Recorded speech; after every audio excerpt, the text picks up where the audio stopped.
Hi, this is Lauren Fogelman of ExpertSportsPerformance.com, working with highly driven, motivated athletes on being cool, calm, and confident for consistent winning results. Today's topic is about the 5 habits of world-class athletes, which we'll go through right here in just a moment. The bottom line is focus. It's a necessity, not a luxury. But I see athletes making one big, powerful mistake. They don't optimize their training time. Instead, they have wandering thoughts. They're on their earbuds. They're socializing with their friends. They're showing up in body, but not in spirit. Winning, it's a concentrated effort. And I want to give you an example with 2 different basketball players. One is Mike and one is Ed. Mike, he's going to go ahead and take some shots. He goes ahead, he retrieves his own ball. He takes a couple breaks. He slows down not to push himself too hard. Maybe he's taken about 50 shots during his practice time. Now Ed has someone else that's going to go ahead and retrieve the ball, throwing it back to him, so he's spending maximum time on the court. He also has this person taking notes of when he misses a shot.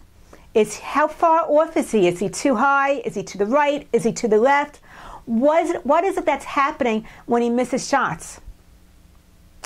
And he ends up taking about 200 shots during his practice time. I will let you know it's not just about putting in the time, but it's about how he practices that's giving Ed 4 times more feedback and really quality practice than what's happening with Mike. So let's look at what he's doing, and it's called deliberate practice, which we're going to go through right here. The first thing is that Ed, he's only focusing on one thing at a time to really improve his technique to be able to score more baskets. And when he does make a mistake, he goes ahead and he stops. He acknowledges it. He thinks about what the correction could be without any judgment or being criticizing himself. He visualizes the improvement, and then he goes ahead and he redoes it. He's really focusing on making those incremental shifts to be able to get more shots in the basket. Whereas Mike, he's just pushing it through. He's not focusing on the mistakes, and he's really just doing the absolute minimum. Yes, he's putting in time, he's getting 50 baskets, but it's not a concentrated effort for making those tiny adjustments like Ed is. Afterwards is repetition. Ed recognizes that to really improve, it means drilling down the specific movements necessary because his brain is getting stronger, just like a muscle does when you do reps on a machine.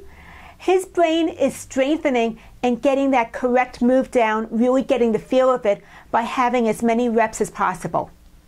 Afterwards is approach. The bottom line is that Ed is constantly challenging himself. He's looking to continue to tweak it. He's looking to be out of his comfort zone. And he has a certain goal in mind. It's very specific what he attends to because he knows that he wants to build upon one thing in order to take him to the next level. Whereas Mike, his approach is just to go through the moves, but he doesn't see how it necessarily fits into the overall big strategy. Next after approach is motivation. Mike, he wants to be good enough. He wants to be able to make the roster. He wants time in the wood. But he's not looking to be the top 1%. Ed has a different vision for himself. He has a really clear vision of where he wants to go and how he wants to get there. And he is driven to do what's absolutely necessary to be able to get there as soon as possible. And he understands that repetition to improve where he's good, as well as to strengthen his weak areas, are what's going to help give him that edge. So his motivation, his drive, keeps him going through the tough stuff as well as the easy stuff. And then finally, there's effort. It's about perseverance. It's recognizing that this is a marathon, it's not a sprint. Ed is in it for the long run.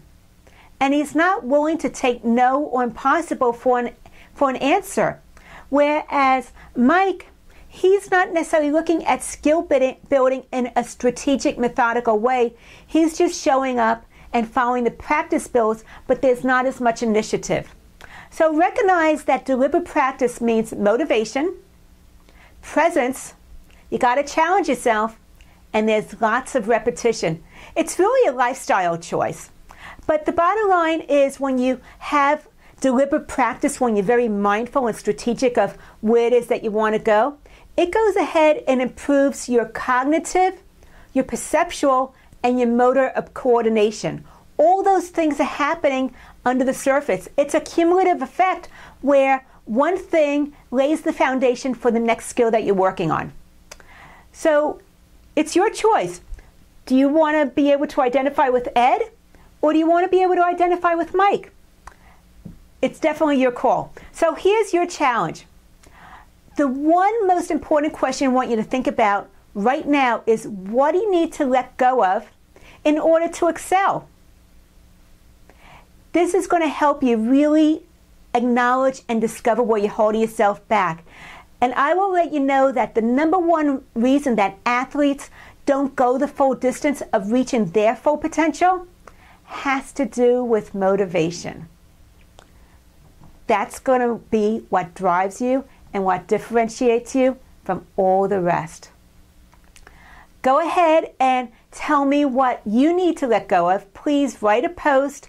Let me know what you're going to let go of. Where's your motivation? What's your burning desire?